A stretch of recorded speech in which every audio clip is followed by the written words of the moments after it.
ಅರೆ ಕಡಿಮೆ ಹಾಕು ಆದ್ರೆ ಅಸಲಿ ಹಾಕು MDH ಕಾಶ್ಮೀರಿ ಕೆಂಪು ಮೆಣಸಿನ ಪೌಡರ್. ಇನ್ನು ಪರಪ್ಪನಗರ ಜೈಲಿನ ವಿಡಿಯೋ ವೈರಲ್ ಕೇಸ್ ದರ್ಶನ್ ಆಪ್ತ ನಟ ಧನ್ವೀರ್ಗೆ ಮತ್ತೊಂದು ಸಂಕಷ್ಟ ಎದುರಾಗಿದೆ.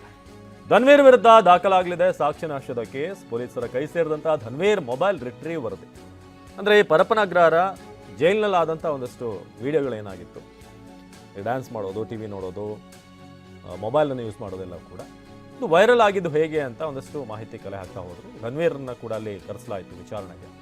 ಮೊಬೈಲನ್ನು ರಿಟ್ರೀವ್ ಮಾಡುವಂಥ ಸಂದರ್ಭದಲ್ಲಿ ಮೊಬೈಲ್ನಲ್ಲಿ ಯಾವುದೇ ಡೇಟಾ ಇರಲಿಲ್ಲ ಅನ್ನೋದು ಗೊತ್ತಾಗ್ತಾ ಇದೆ. ಸೊ ಪೊಲೀಸರ ಕೈ ಸೇರಿದೆ ಸೈಬರ್ ಸೆಲ್ನ ರಿಪೋರ್ಟ್. ಸೊ ರಿಪೋರ್ಟನ್ನು ಆಧರಿಸಿ ಈಗ ಮುಂದೇನಾಗುತ್ತೆ ಅನ್ನೋದು ಕಾದು ನೋಡಬೇಕಾಗಿದೆ.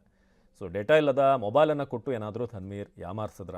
FSL ರಿಪೋರ್ಟ್ಗಾಗಿ ಕಾಯ್ತಿರುವಂಥ ಪೊಲೀಸರು FSL ರಿಪೋರ್ಟ್ ಬಳಿಕ ಚಾರ್ಜ್ ಶೀಟ್ನಲ್ಲಿ ಸಾಕ್ಷ್ಯ ನಾಶದ ಸೆಕ್ಷನ್ ಕೂಡ ಸೇರುವಂಥ ಸಾಧ್ಯತೆ ಇದೆ. ಇದುವರೆಗೂ ಕೂಡ ವಿಡಿಯೋ ವೈರಲ್ ಮಾಡಿದವರ ಮಾಹಿತಿ ಇಲ್ಲ.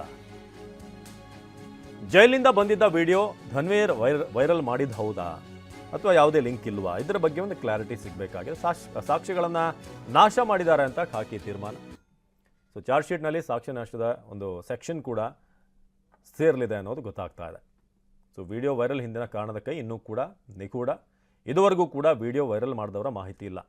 ಯಾರಾದರೂ ಒಳಗಿರುವಂಥ ಖೈದಿಗಳನ್ನು ಕಾಂಟ್ಯಾಕ್ಟ್ ಮಾಡಿಸಿ ಅವರ ಮೂಲಕ ವಿಡಿಯೋನ ಮಾಡಿಸಿದ್ರ ಅಥವಾ ವಿಡಿಯೋ ಮಾಡಿ ನಂತರ ಯಾರನ್ನಾದರೂ ಕಾಂಟ್ಯಾಕ್ಟ್ ಮಾಡಿ ನೋಡಿ ಈ ಥರ ಒಂದು ವಿಡಿಯೋ ಇದೆ, ಇದನ್ನು ವೈರಲ್ ಮಾಡ್ಬೋದು ನೋಡಿ, ಒಳಗೆ ವ್ಯವಸ್ಥೆ ಹೆಂಗಿದೆ ಅಂತ ಏನಾದರೂ ಖೈದಿಗಳು ಯಾರನ್ನಾದರೂ ಕಾಂಟ್ಯಾಕ್ಟ್ ಮಾಡಿದ್ರ, ಯಾವ ಕಡೆಯಿಂದ ಆಗಿದೆ ಅನ್ನೋದ್ರ ಬಗ್ಗೆ ಪ್ರಶ್ನೆ ಇದೆ. ಶಿವಪ್ರಸಾದ್ ಈ ಬಗ್ಗೆ ಹೆಚ್ಚಿನ ಮಾಹಿತಿಯನ್ನು ನೀಡ್ತಾರೆ. ಶಿವಪ್ರಸಾದ್, ಈಗ ವಿಡಿಯೋ ವೈರಲ್ ಆಗಬೇಕಾದ್ರೆ ಒಂದು ಯಾರೋ ಒಳಗಿರುವಂಥ ಖೈದಿಗಳನ್ನು ಬಳಸ್ಕೊಂಡು ವಿಡಿಯೋ ಮಾಡಿಸಿರಬೇಕು, ಇಲ್ಲದೆ ಹೋದರೆ ಅಲ್ಲಿ ಯಾರೋ ವಿಡಿಯೋ ಮಾಡಿ ನಂತರ ಯಾರನ್ನಾದರೂ ಕಾಂಟ್ಯಾಕ್ಟ್ ಮಾಡಿರಬೇಕು, ಈ ಥರ ಒಂದು ವಿಡಿಯೋ ಇದೆ ನಮ್ಮ ಹತ್ರ ಅಂತ, ಈ ಥರ ಒಂದು ಸಾಧ್ಯತೆಗಳಿದೆ. ಅಥವಾ ಏನೂ ಗೊತ್ತಿಲ್ಲದೆ ಏನಾದ್ರು ಶೇರ್ ಮಾಡಿರಬೇಕು ಒಳಗಡೆ ರೆಕಾರ್ಡ್ ಮಾಡಿದಂಥವ್ರು. ಏನಿದು ಅಂತ ಧನ್ವೀರ್ ವಿಚಾರ ಏನಿಲ್ಲಿ, ಪಾತ್ರದ ಬಗ್ಗೆ ಏನು ಶಂಕೆ ಇದೆ ಅಂತ? ಅವಿನಾಶ್, ಪರಪ್ಪನಗರ ಜೈಲಿನಲ್ಲಿ ರಾಜಕೀಯದ ವಿಡಿಯೋ ವೈರಲ್ಗೆ ಪ್ರಕರಣಕ್ಕೆ ಸಂಬಂಧಪಟ್ಟಂತೆ ಖೈದಿಗಳಿಗೆ ಯಾವ ರೀತಿಯ ಸೌಲಭ್ಯಗಳನ್ನು ನೀಡಿದ್ರು ಅನ್ನೋದ್ರ ಬಗ್ಗೆ ಆ ವಿಡಿಯೋಗಳೇನು ವೈರಲ್ ಆಗಿತ್ತು, ಇದರ ಇನ್ವೆಸ್ಟಿಗೇಷನ್ ಅನ್ನ ಪೊಲೀಸರು ಮಾಡ್ತಿರ್ತಕ್ಕಂಥದ್ದು. ಪ್ರಮುಖವಾಗಿ ಈ ಒಂದು ವಿಚಾರಕ್ಕೆ ಸಂಬಂಧಪಟ್ಟಂತೆ ನಟ ಧನ್ವೀರ್ನನ್ನು ಕೂಡ ವಿಚಾರಣೆಗೊಳಪಡಿಸಿದ ಸಂದರ್ಭದಲ್ಲಿ ಸುಮಾರು 3 ಬಾರಿ ನೋಟಿಸ್ ಅನ್ನು ಕೊಟ್ಟು ಪರಪ್ಪನಗರ ಪೊಲೀಸರು ವಿಚಾರಣೆಗೊಳಪಡಿಸಿದ್ರು. ಇದಕ್ಕೆ ಸಂಬಂಧಪಟ್ಟಂತೆ ಆ ಒಳಗೆ ವಿಡಿಯೋಗಳನ್ನ ಯಾರು ಮಾಡಿದ್ರು ಆ ಖೈದಿಗಳನ್ನು ಕೂಡ ವಿಚಾರಣೆಗೊಳಪಡಿಸಿದ ಸಂದರ್ಭದಲ್ಲಿ ಕೋಳಿ ಮಂಜ ಎಂಬಾತ ಈ ಪ್ರಕರಣಕ್ಕೆ ಸಂಬಂಧಪಟ್ಟಂತೆ ವಿಡಿಯೋವನ್ನ ಮಾಡಿದ ಅಂತ ಹೇಳಿ ಪೊಲೀಸರ ಗಮನಕ್ಕೆ ಬಂದಿತ್ತು.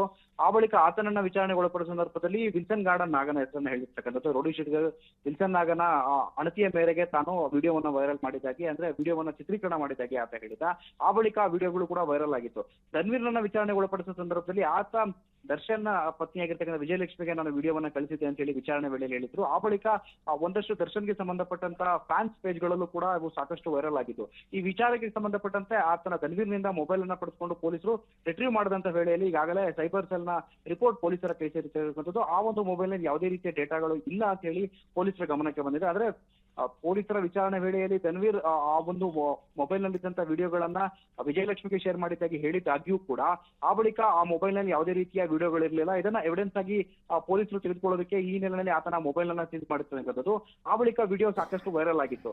ಆದ್ರೆ ಆ ಮೊಬೈಲ್ ನಲ್ಲಿ ಯಾವುದೇ ರೀತಿಯ ವಿಡಿಯೋಗಳು ಇಲ್ಲದೆ ಇರತಕ್ಕಂಥದ್ದು, ಸಾಕ್ಷಿ ನಾಶವನ್ನ ಮಾಡೋದಕ್ಕೆ ಪ್ರಯತ್ನ ಪಟ್ಟಿದ್ದಾರೆ ಅನ್ನೋದರ ನಿರ್ಧಾರಕ್ಕೆ ಬಂದಿರತಕ್ಕಂಥದ್ದು. ಈ ಹಿನ್ನೆಲೆಯಲ್ಲಿ ಈ ಪ್ರಕರಣಕ್ಕೆ ಸಂಬಂಧಪಟ್ಟಂತೆ ನಟ ಧನ್ವೀರ್ ವಿರುದ್ಧ ಸಾಕ್ಷ್ಯ ನಾಶದ ಸೆಕ್ಷನ್ ಅಡಿಯಲ್ಲೂ ಕೂಡ ಪೊಲೀಸರು ಕೇಸನ್ನ ದಾಖಲಿಸುವಂತ ಸಾಧ್ಯತೆಗಳು ಕೂಡ ಇರತಕ್ಕಂಥದ್ದು. ಈ ನಿಟ್ಟಿನಲ್ಲಿ ಪೊಲೀಸರು ವರ್ಕೌಟ್ ಅನ್ನ ಮಾಡ್ತಿದ್ದಾರೆ, ಚಾರ್ಜ್ ಶೀಟ್ ದಾಖಲೆ ಮಾಡೋದಕ್ಕೆ ಸಿದ್ಧತೆಗಳನ್ನು ಮಾಡ್ಕೊಂಡಿದ್ದಾರೆ ಅಂತ ಹೇಳಿ ಮಾಹಿತಿ ಲಭ್ಯವಾಗಿರ್ತಕ್ಕಂಥದ್ದು. ಅವಿನಾಶ್, ಧನ್ಯವಾದ ಶಿವಪ್ರಸಾದ್.